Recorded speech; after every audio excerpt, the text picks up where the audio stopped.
వీరుడు హనుమన్న ఆ రామయ్య దీవెన పొంది లంకా రాజ్యం పోతుండే వీరుడు హనుమన్న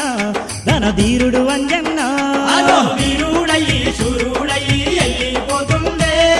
స్వామి అంజన్న దండి వీరుడు హనుమన్న ఆ రామయ్య దీవెన పొంది లంకా రాజ్యం పోతుండే వీరుడు హనుమన్న ధన ధీరుడు అంజన్న అబుల్లోన మాయమయ్యలో తెప్పల్లోన తేలుతుండమ్మా గరుడ పక్షి కంటే వేగంగా గగనాన ఉరుకుతుండు గగనాన